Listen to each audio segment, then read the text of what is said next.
It's a beautiful day. Today's Sunday, March 24th. We just came to do a little nature walk before the memorial today. He's blowing bubbles. Say hi, Zahid. Zahid is 8 years old. Look at that pink stuff.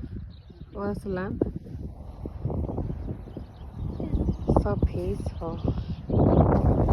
Probably read a book here. You should have brought your Back to the Future book, remember?